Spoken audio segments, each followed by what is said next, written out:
Assalamualaikum warahmatullahi wabarakatuh. Alhamdulillah wassalatu wassalamu ala sayyidina wa habibina rasulillah sayyidina Muhammad ibn Abdillah wa ala alihi wa sahbihi wa mawalah, amma ba'd.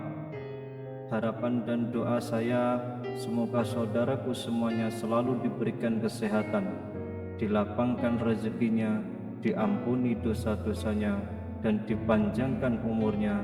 Amin ya rabbal alamin. Sahabat beriman rahimakumullah, setiap manusia selalu mempunyai dosa, entah itu dosa besar atau dosa kecil. Hanya saja supaya dosa yang diperbuat bisa diampuni oleh Allah Subhanahu wa taala, salah satunya yaitu dengan berdoa. Dari Anas bin Malik radhiyallahu an berkata, saya mendengar Rasulullah pernah bersabda, Allah Subhanahu wa taala berfirman, wahai anak Adam, selama engkau berdoa kepadaku dan selama engkau berharap kepadaku, maka aku akan mengampuni dosa-dosa yang ada pada dirimu. Dan aku tidak peduli, wahai anak Adam, kalau seandainya dosa-dosamu sangatlah banyak sampai ke awan yang ada di langit. Kemudian engkau meminta ampunan kepadaku, maka aku akan mengampuni engkau. Wahai anak Adam, kalau seandainya engkau datang kepadaku dengan membawa dosa-dosa sebesar bumi, kemudian engkau bertemu dengan aku dalam keadaan tidak berbuat syirik kepadaku sama sekali, maka aku akan mendatangi engkau dengan ampunan pula sebesar bumi. Hadis riwayat At-Tirmizi. Hadis di atas menjelaskan bahwa betapa agungnya sifat Maha Pengampun yang dimiliki oleh Allah Subhanahu wa taala atas semua dosa-dosa yang telah diperbuat oleh hambanya. Meskipun perbuatan dosa yang dilakukan manusia sangat besar, sebesar bumi atau setinggi langit, akan tetapi jika manusia tersebut bertaubat dengan sebenar-benarnya kepada Allah Subhanahu wa taala, maka niscaya Allah Subhanahu wa taala akan mengampuni dosa-dosa tersebut. Arti dari taubat yang sebenar-benarnya yaitu bahwa manusia tersebut menyesali dan meninggalkan serta berjanji untuk tidak mengulangi lagi perbuatan dosa yang pernah dilakukannya. Lalu, adakah dosa-dosa yang dilakukan manusia akan tetapi oleh Allah Subhanahu wa taala tidak akan mengampuni dosa-dosa tersebut? Jawabannya adalah ada. Yang pertama adalah syirik. Syirik merupakan perbuatan yang menyekutukan Allah dengan sesuatu hal lain, misalnya dengan berhala maupun makhluk-makhluk ciptaannya. Orang yang melakukan dosa syirik disebut musyrik dan digolongkan menjadi dosa yang sangat besar. Allah Subhanahu wa taala tidak akan mengampuni dosa ini, sebagaimana firman Allah Subhanahu wa taala, innallaha la yaghfiru ay yushraka bihi wa yaghfiru ma duna dzalika liman yasha wa may yusyrik billahi faqad dhalla dhalalan ba'ida. Sesungguhnya Allah tidak mengampuni dosa mempersekutukan sesuatu dengan Dia, dan Dia mengampuni dosa yang selain syirik bagi siapapun yang dikehendakinya. Barang siapa yang mempersekutukan sesuatu dengan Allah, maka sesungguhnya ia telah tersesat sejauh-jauhnya. Quran Surah An-Nisa ayat 116. Lalu yang kedua, wanita solehah telah berbuat zina. Zina merupakan perbuatan bercampurnya laki-laki dan perempuan tanpa adanya ikatan pernikahan. Ini adalah dosa yang sangat besar, dan sebagai hukumannya pelaku zina akan mendapatkan hukuman dari Allah Subhanahu wa taala selama mereka di dunia maupun ketika mereka berada di akhirat kelak. Lalu bagaimana jika ada seorang yang menuduh seorang wanita solehah telah melakukan perbuatan zina? Allah Subhanahu wa taala telah berfirman, walladzina yarmunal muhsanati thumma lam ya'tu bi arba'ati syuhada'a fajliduhum thamanina jaldah fajliduhum samanina jaldatan wa la taqbalu lahum syahadatan abada wa ulaika humul fasiqun. Dan orang-orang yang menuduh wanita-wanita yang baik-baik berbuat zina dan mereka tidak mendatangkan 4 orang saksi, maka deralah mereka yang menuduh itu 80 kali dera. Dan janganlah kamu terima kesaksian mereka buat selama-lamanya, dan mereka itulah orang-orang yang fasik.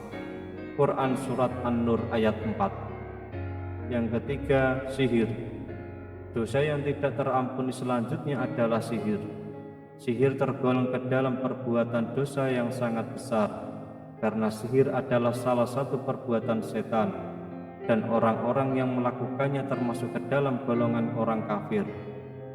Allah Subhanahu wa ta'ala berfirman, wattaba'u ma tatlu syayatinu ala mulki Sulaiman wa ma kafara Sulaiman walakinna syayatina kafaru yu'allimuna an-nasa as-sihra wa ma unzila 'alal malakaini bi Babil Harut wa Marut wa ma yu'allimani min ahadin hatta yaqula innama nahnu fitnatun fala takfur wa yata'allamuna minhuma ma yufarriquna bihi bainal mar'i wa zawjihi wa ma hum bidarrina bihi min ahadin illa biidznillah wa yata'allamuna ma yadurruhum wa la yanfa'uhum wa laqad alimu laman ishtarahu ma lahu fil akhirati min khalaq wala bi'sa ma syarau bihi anfusahum law kanu ya'lamun. Dan mereka mengikuti apa yang dibaca oleh setan-setan pada masa kerajaan Sulaiman, dan mereka mengatakan bahwa Sulaiman itu mengajarkan sihir, padahal Sulaiman tidak kafir, tidak mengerjakan sihir. Hanya setan-setanlah yang kafir mengerjakan sihir. Mereka mengajarkan sihir kepada manusia dan apa yang diturunkan kepada 2 orang malaikat di negeri Babil, yaitu Harut dan Marut.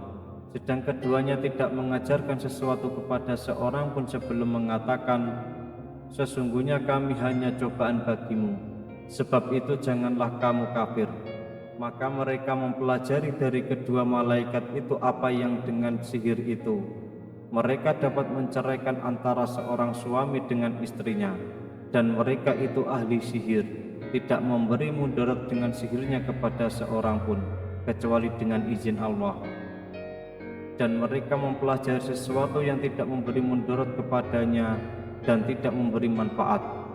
Demi sesungguhnya mereka telah meyakini bahwa barang siapa yang menukarnya kitab Allah dengan sihir itu, tiadalah baginya keuntungan di akhirat, dan amat jahatlah perbuatan mereka menjual dirinya dengan sihir kalau mereka mengetahui. Quran Surat Al-Baqarah ayat 102. Lalu yang keempat, membunuh jiwa yang Allah haramkan kecuali dengan hak. Maksudnya adalah manusia baik itu muslim maupun non-muslim haram untuk dibunuh tanpa adanya alasan yang dibenarkan oleh syariat. Hal ini sebagaimana firman Allah Subhanahu wa ta'ala, min ajli dzalika katabna ala bani Israil annahu man qatala nafsan bighairi nafsin aw fasadin fil ardi faka'annama qatalan nasa jami'an wa man ahyaha faka'annama ahyan nasa jami'a wa laqad ja'athum rusuluna bil bayyinat وَلَقَدْ جَاءَتْهُمْ رُسُلُنَا بِالْبَيِّنَاتِ ثُمَّ إِنَّ كَثِيرًا مِنْهُمْ بَعْدَ ذَلِكَ فِي الْأَرْضِ لَمُسْرِفُونَ. Oleh karena itu kami tetapkan suatu hukum bagi Bani Israel, bahwa barang siapa yang membunuh seorang manusia bukan karena orang itu membunuh orang lain atau bukan karena membuat kerusakan di muka bumi, maka seakan-akan dia telah membunuh manusia seluruhnya. Dan barang siapa yang memelihara kehidupan seorang manusia, maka seolah-olah dia telah memelihara kehidupan manusia semuanya. Dan sesungguhnya telah datang kepada mereka rasul-rasul kami dengan membawa keterangan-keterangan yang jelas. Kemudian banyak di antara mereka sesudah itu sungguh-sungguh melampaui batas dalam berbuat kerusakan di muka bumi. Quran Surat Al-Ma'idah ayat 32. Yang kelima adalah memakan harta anak yatim.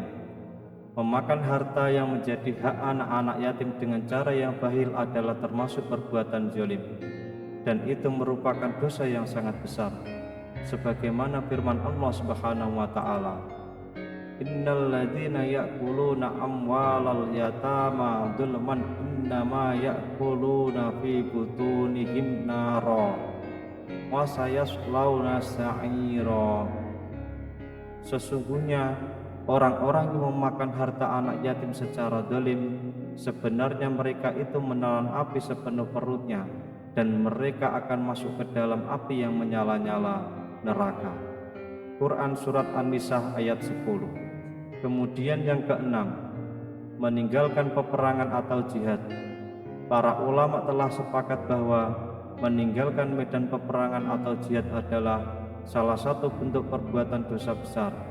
Allah Subhanahu wa taala juga telah berfirman, "Wa may yuwallihim yawma idzin tugurahu illa mutaharrifan liqitalin aw mutahayyizan ila fi'atin faqad ba'a bi ghadabin minallahi wa ma'wahu jahannam wa bi'sal masir." Barang siapa yang membelakangi mereka mundur di waktu itu, kecuali berbela untuk siasat perang atau hendak menggabungkan diri dengan pasukan yang lain, maka sesungguhnya orang itu kembali dengan membawa kemurkaan dari Allah, dan tempatnya ialah neraka jahanam, dan amat buruklah tempat kembalinya. Quran Surat An-Nafal ayat 15 dan 16. Sahabat beriman yang dirahmati Allah, demikianlah beberapa dosa yang tidak akan diampuni oleh Allah Subhanahu wa taala walaupun dengan bertobat. Semoga kita semuanya dijauhkan dari perbuatan-perbuatan dosa tersebut, dan semoga kita dapat menjadi hamba-hamba Allah yang selalu beriman. Amin ya rabbal alamin. Wallahu alam bishawab. Demikian yang bisa saya bagikan. Semoga bermanfaat untuk kita semua. Wassalamualaikum warahmatullahi wabarakatuh.